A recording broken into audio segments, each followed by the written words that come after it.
At least everyone's smiling.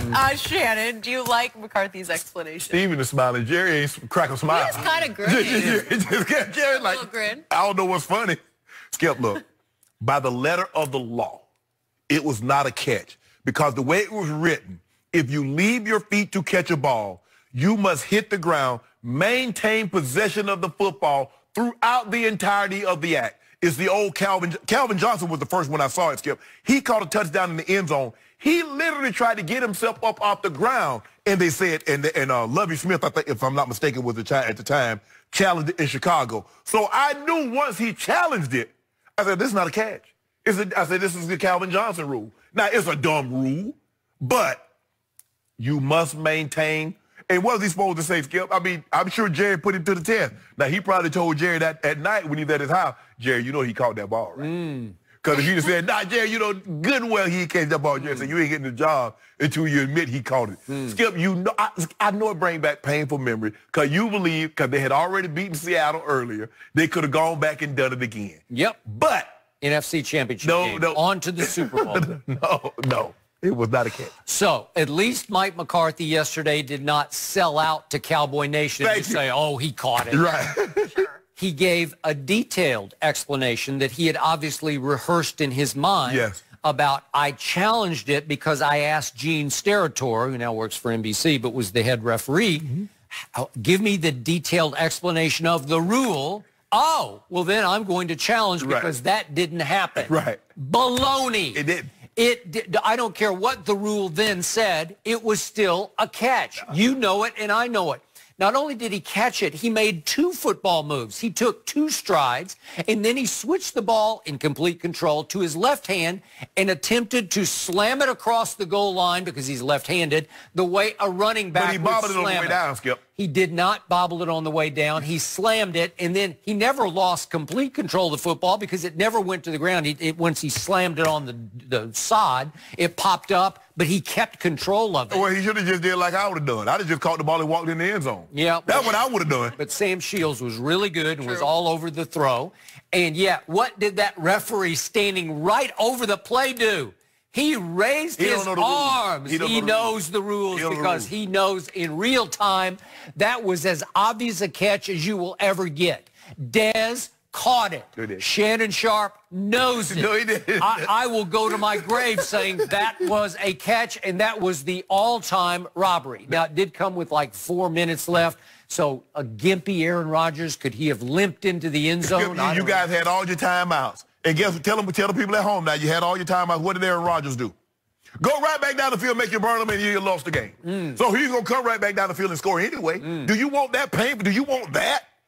I don't think he could have scored because that defense was pretty good. That was the defense that was 5th in points allowed. You couldn't even get the ball back for your offense. What do you mean? You do realize he burned the timeout with 4:30 left. They were psychologically devastated by the robbery that they all knew. They were all... The whole sideline went crazy because all of a sudden Dallas had the lead with 4 minutes left at Lambeau in a playoff game. I mean, it's the same thing. You remember what happened with Jesse James? The Pittsburgh Steelers and the New England Patriots. What happened? Was that a catch? They said no. That was not a playoff game. That was not for the right to go beat Seattle in Seattle. You do know they don't implement rules based on where you are in the regular season or the playoffs. The rules are instituted. Is it a catch or is it not? This catch rose above the bogus rule that existed then. And Stephen Jones then did go to the competition committee and get it changed. And he was still yucking it up yesterday. Stephen Jones was? Skip, I don't know. I wasn't laughing. But you remember in the Super Bowl, Clement, if I'm not mistaken, had a catch with the Eagles. And he bobbled it, and it's like, no way. It's a catch. And ever since then, they've cleaned it up. But that wasn't a catch, Skip. But that's what you do. You put it in your pocket. You don't worry about it. I take all that stuff out of the official's hand. He did put it in his pocket. I'm going to take it out of his hand. He put it in his pocket, then he took it out of his pocket and said, I'm going to put it in my dominant left hand and slam it on the goal line so it is an unquestionable touchdown. Shea Sharp would have caught that thing like this here, walked in the end zone, and made the referee give You make it sound so easy. Like, it's just, walk on in. Unfortunately, we will never agree on that one around here. But it's so fun to see it. Do we have another piece of evidence that the Cowboys underachieved this season? Huge. Yeah, that's next. Skip, I think as I've gotten older, I've learned to give people more of the benefit of the doubt. I don't really think one person should lose their livelihood, their job, over a mistake if it's an honest mistake. So I'm willing to give him the benefit of the doubt, and I'm not trying to condemn him, but I just want to hear the players. I want to hear the context and what he said. And if the players are okay with it, I'm going to be okay with it. Reportedly, the players seem to be okay with the explanation that he gave and what he was trying to say, as Jenny read in the read about them playing better.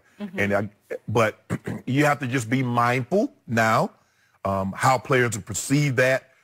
Slugs, thugs, I don't really see the correlation, Skip, but I'm okay if the players are okay with it.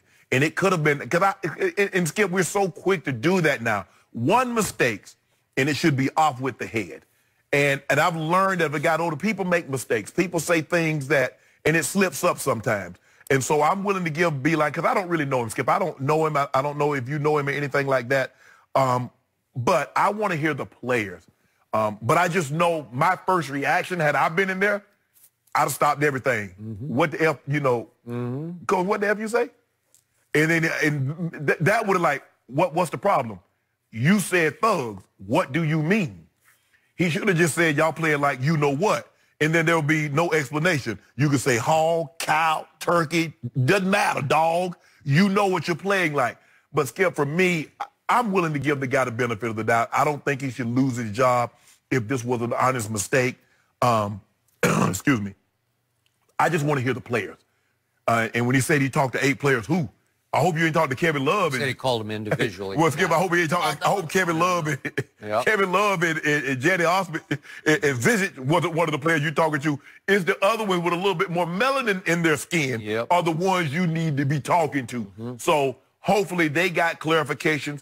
They're at peace with it. But I can honestly say in my years of being in a professional locker room, Skip, heard a lot of coaches, be it position coach, offensive coordinator, head coach, and I can honestly say I don't remember them saying anything that raised my eye that I felt I needed to speak out or go to them at a later time and say, bro, I don't like the way you address that situation. If you're okay with it, I'm okay with it, but I'm barely okay with it. And I wasn't there, obviously. We've had no time to do any deeper dive into this. But it doesn't feel right to me. It feels like he got angry and had a slip of the tongue that was revealing. He is old school. I have no idea why Dan Gilbert hired him in the first place. Because he went to school in West Virginia, coached at West Virginia for a while, and coached for 12 years at Michigan. And it wasn't like he was a hot, younger type, hip college coach who, when Calipari got hired to coach the New Jersey Nets, he was a pretty cool operator.